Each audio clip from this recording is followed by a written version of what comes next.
Yeah, I think I can do better than that.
I've now got the basic shape I want, and I've been checking the entrance to make sure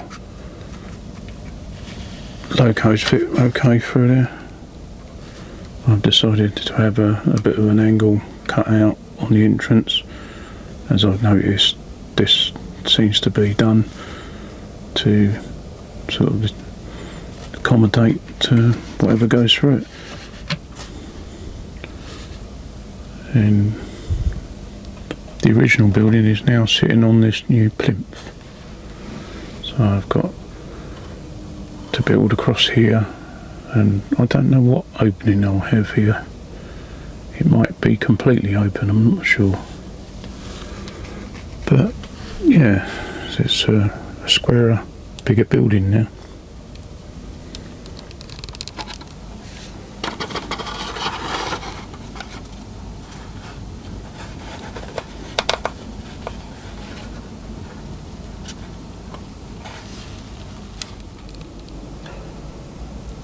It's starting to be an improvement, I think.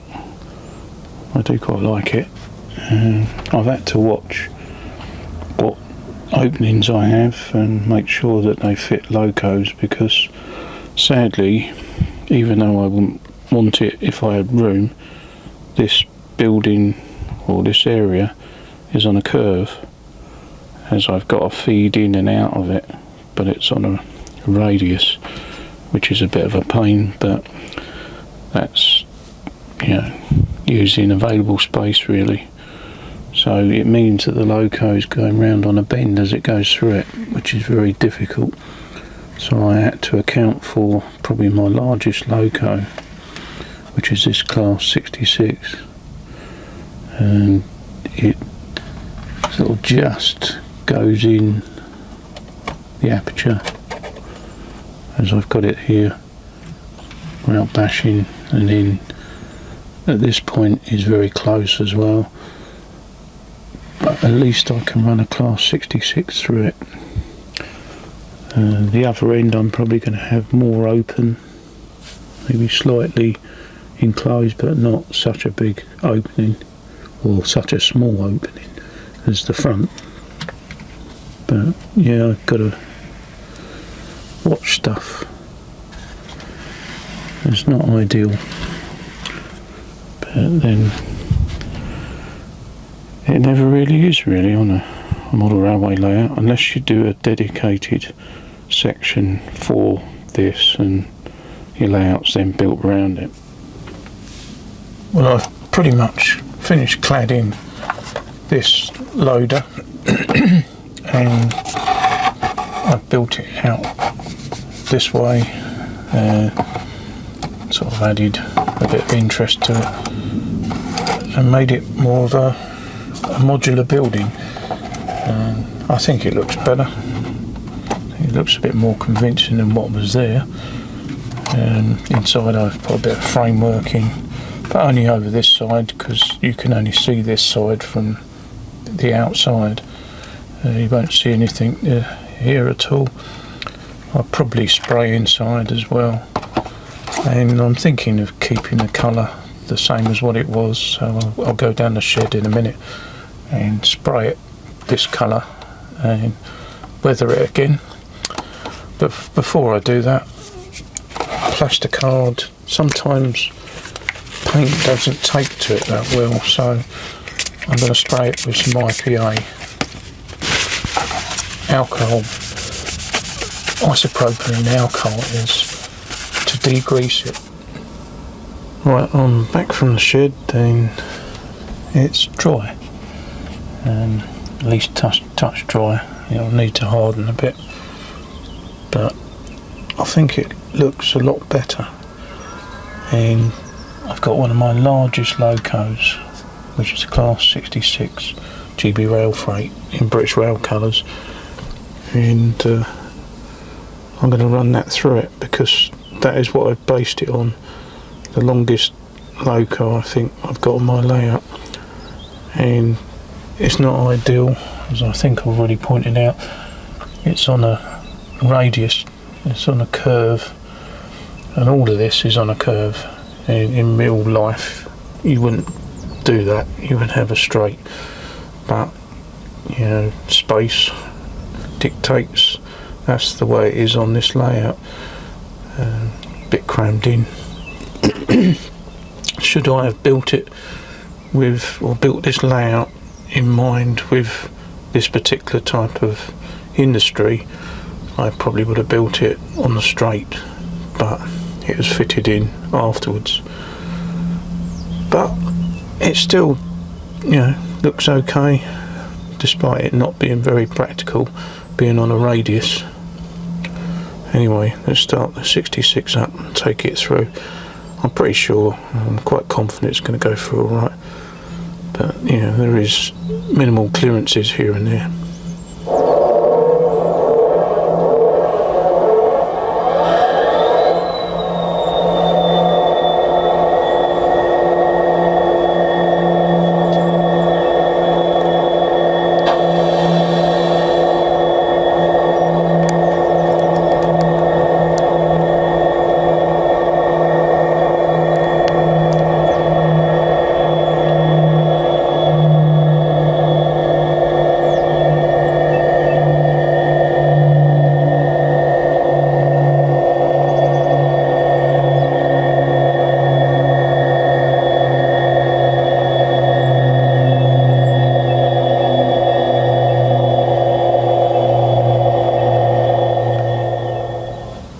I've got a conveyor belt here to work out where I'm going to fit it to the building.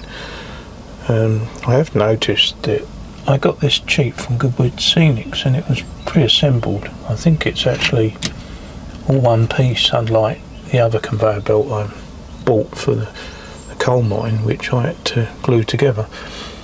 And the angles are not quite right, because when I place it flat, if I spin the camera around a bit,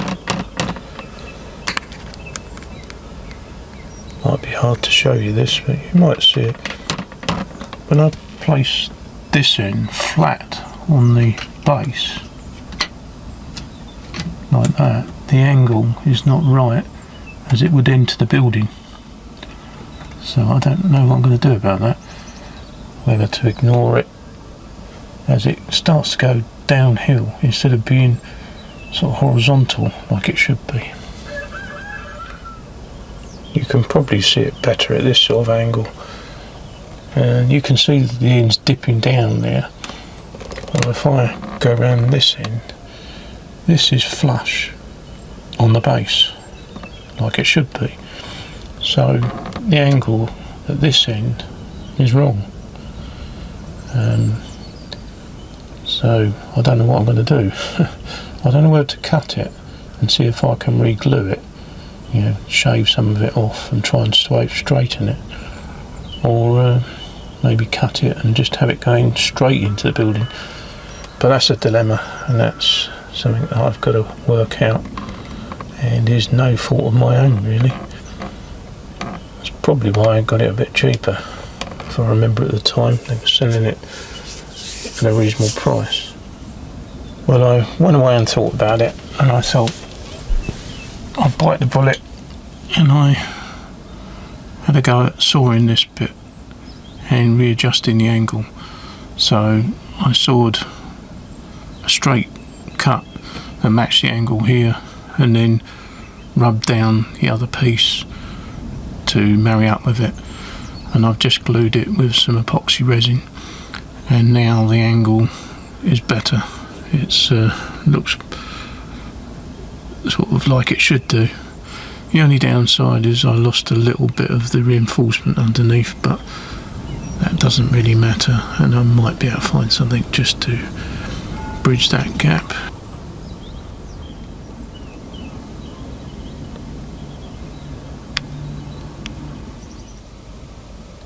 I did have a mention about using talcum powder as a weathering material, and I've heard of this, but I've never done it. So I just taken it back down the shed and sprayed it with a bit more wet paint, and then sprinkled some talcum powder down the side of it. It sort of did the job, but I must admit I prefer Tamiya weathering powders, which I have got a white one and I'll probably be using. At least it smells nice now, because it was chamomile and lavender talcum powder.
I'm really up against it here. That's why I'm not really talking. I've got dogs barking in the background, and outside they've decided to suck out the drains, I think. That's what it sounds like. Thames Water are working up the end of the road, and I think they got the old elephant's trunk down a manhole or something. They've been digging a great big hole. God knows what they're up to. But as you can tell, it's very noisy up in the loft, and I might be putting a bit of music over some of this. It's crazy. Always when you want to film something, everything lets loose. Well, I think that'll do. It looks so rusty, and I'm going to add a bit of Tamiya weathering powders to it, I think, but I don't think that looks bad. That looks like it's been sitting there for ages, looking rather grotty.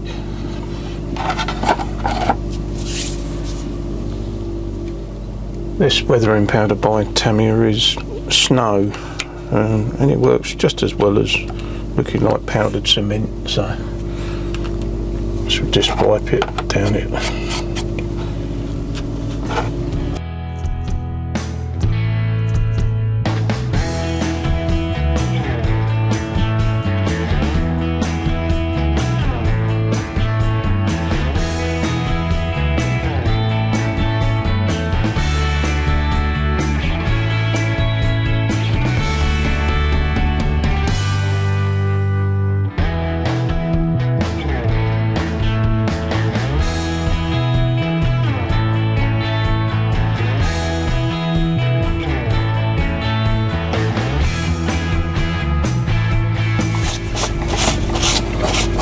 I feel weathering is not all about how much you put on, it's what you take off that tends to make it look better, because overdoing the weathering sometimes looks worse than not weathering it, in my opinion, of course. Right, I think that's not too bad. Be careful not to make it regimented as well. The weathering, it needs to be random, and that's very hard to achieve. And now the entrance looks like it's covered in dust and stuff. Well, that entrance, this entrance does as well. I've had to have a bigger entrance this end because the curve that this is on, as I've said. But most of the time you only see this end, and it's quite believable that it's more open at the end. Anyway, now to put it on the layout. I could actually seal this with some varnish. I haven't got any matte varnish at the moment, I don't think, only satin, and I don't really want it to look shiny because it should look dusty. So I'll leave it for now, but I can seal this with some matte varnish.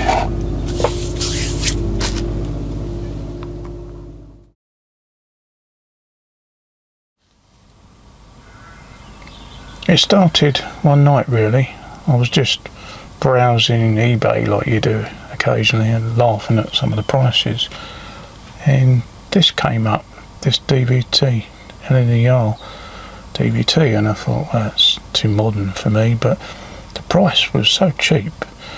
It was, I don't know if it was at something like £27 or, and I thought, oh, there's a couple of bids on it, I'll just bid something, you know, sort of just over £30, and knew I wasn't going to win, sort of thing. And then I forgot all about it, and I got a notification that I won, and I won it for £31 plus postage, and it says new. And I thought, what do I do now? Do I just put it on my sort of, you know, toy fair stall and sell it? But I thought, well, I've got the other liveried 225. I'll have a look, you know, when I get a chance at the prices for the main sort of loco. And a few days went past, it arrived, and I thought, well, I'll just look around, but chances are it's going to be very expensive. And I was browsing again and just thought I flicked past a few websites, and I just happened to look at Rouser Sheffield, and I put in a 225 and just looked at various liveries, and this popped up, and they were selling it for 120, I think it was 127 or something, and I thought, blimey, that's cheap. It was over £200. Its retail price, the recommended retail price, is 234 or something, I don't know, silly money.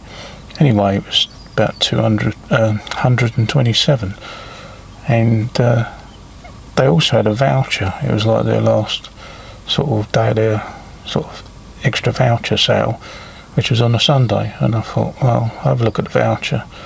That gave me a bit off, and it knocked it down and made the postage sort of cheaper, and I think I got it in the end delivered for 123. So good, it was unbelievable. And I thought, well, I can run it with my Virgin Mark III coaches that I've got if necessary, but I'll just have a look around. And Conal, I'm not very good at pronouncing their name, Kernel Model Railway, the Cornish chaps, they had it on their website, or they had the coaches on their website, quite a few of them, knocked down in price again, really cheap, £20.99 each.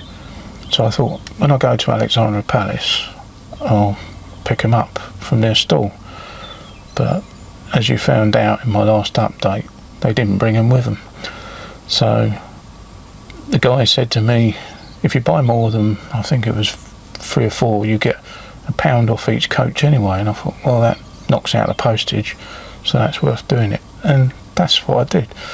I ordered them and they just come today. And I've now got a reasonably priced train, as I said. You know, this for 123, the DVT for 31, and the coaches, which I got 5 of them, got them for just, I think it was, yeah, under £100 for 5 coaches, and then just postage on top. So I'm well chuffed at that. Even though it's out of my era, it now can run with my other 225 from the era that I do model. And it's just nice to see the sort of the 80s mixing with the nowadays. I think these are still current, but maybe losing ground to the Azuma as the Azumas are taking over. But yeah, it's just nice to see it on the layout, and I can run it with some of the other modern stuff. I've got sort of 66s in rail freighter livery, and the Hatton's 66, which is in sort of the GB rail freight, British Rail colours. What else have I got? I've got my Flirt, so I can dabble in the future if I want to. But I'm predominantly 1980s, as you know. So rule 1 applies every so often when I want to have a bit of fun. And my station is based in the 80s, and to be honest, it was built in the late 50s, early 60s. So anything running through my station within reason looks in place. It looks right, like it should be running through it. 80s up to modern era. So when a Flirt goes through the station, it looks like it does nowadays. And the very things I get on and go up to Cambridge or London. So, rule 1, as I say.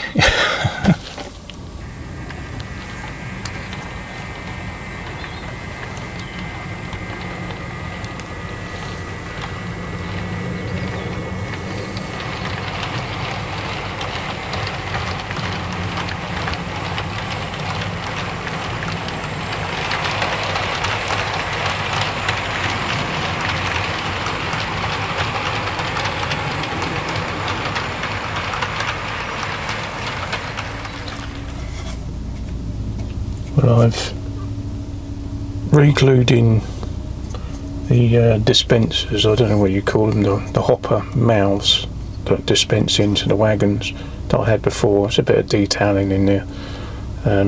You can't really see it that much, but if I send a camera through, it'll look, like there's something in there, a mechanism.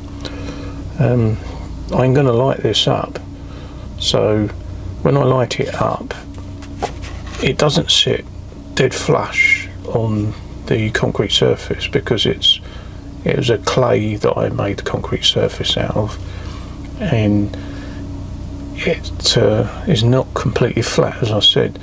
so when I put it down on the concrete, the light will bleed out of here and look a bit silly. So thinking ahead, what I've done is glued in some sort of offcuts really, that just will cast a shadow over this bit, and hopefully there won't be any light bleed. That's the theory anyway, and I think it should work, because it'll just be a shadow as the light's going to be up inside here. So if I light directly above it almost, then that will cast a shadow. Hopefully it won't green out here. I will put some old weeds and bits and pieces along here, but you can't overdo it because it's an industrial area that's being used. It's not obsolete. So they would clear the weeds away and spray weed killer, even if it you know, does look a bit shoddy. They do a bit of maintenance. Right, just going to finish off really and put the lighting in, which is just 3 LEDs on a strip that I stick to the roof, and then I have a plug and socket that I use. Just a plug and socket I use, so I can disconnect it and take it off the layout if I want to, and the other one will go, or one will go to the lights, the other one goes obviously underneath the baseboard. But these are really handy. You can just buy these online. It's just a 2-way connector, allows you to disconnect it obviously. Well, I've dirtied it up in there and added lights, just so if I go through with a camera it doesn't look too bad. And now I'm going to put it in place and connect it up so it's lit. Right, I can finally do a piece to camera without being interrupted. All the noise seems to have abated now.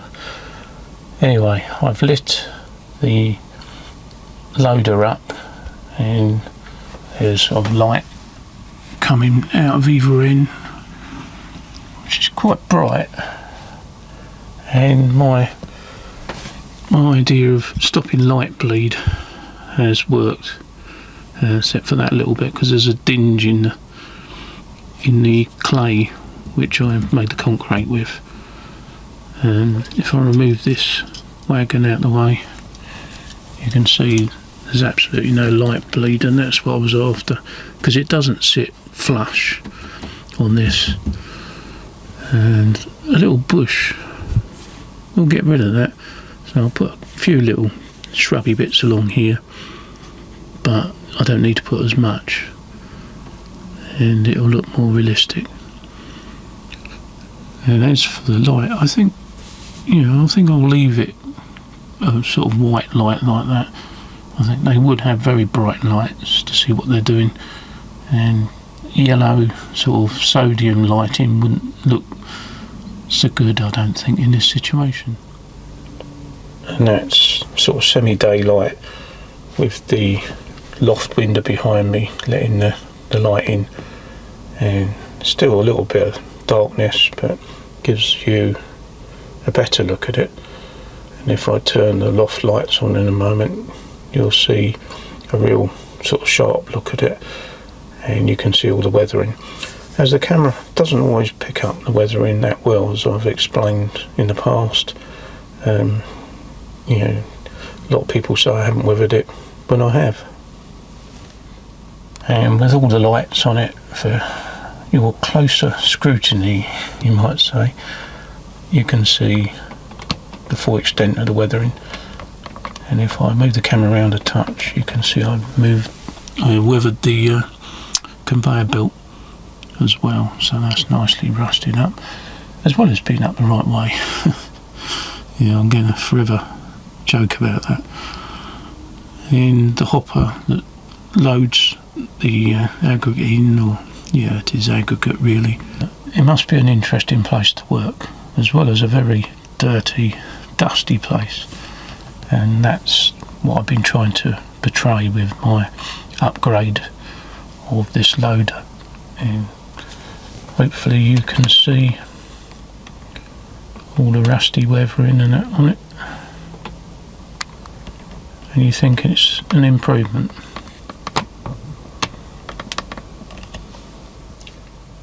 I ended up adding a bit of weathering to the actual factory as well, because I hadn't weathered it that much, and I just realised how little sort of weathering I had done anyway.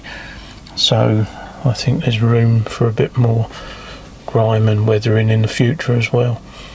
And even the concrete could do with a bit of a weathering. But for now, I think that looks the part.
And for now I'm going to make just a start on clearing this area, as I've got grand plans to put some buildings here, as I've previously mentioned on my last update, that I want to add some more factory buildings and stuff, and I've got ideas for this. And if you've got any ideas, I'd like to hear from you, because the more ideas I get, hopefully the better the outcome is of this area I can model. It's not very big, it's only, I suppose, was it 2 foot by about 6 inches, so it's not a very big area. I possibly could extend the front a bit, but I don't like to encroach on my sort of freedom of movement with inside the beams. So I'm going to strip this area. Some of the bushes I will keep, and trees and stuff, and maybe like the odd hut and stuff, and it might come in handy. I don't throw loads of stuff away, because you never know when you're going to need it. So all this is going to go in a box, and I can work out whether I want it later.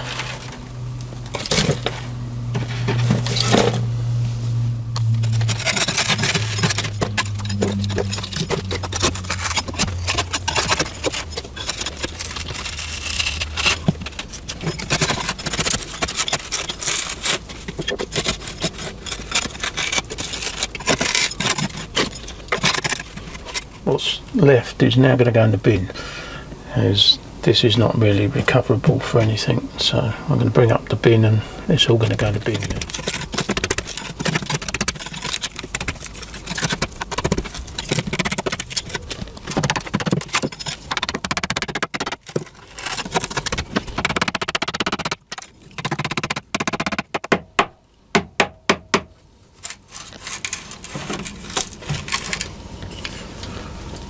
I actually put some rails in here years ago, and it's all buried in sculptor mould. That's why I'm having to dig this out. It was just to depict a disused bit of railway, but yeah, the only way to get it out is a sort of man-handling way or person-handling way, if I politically correct, I suppose.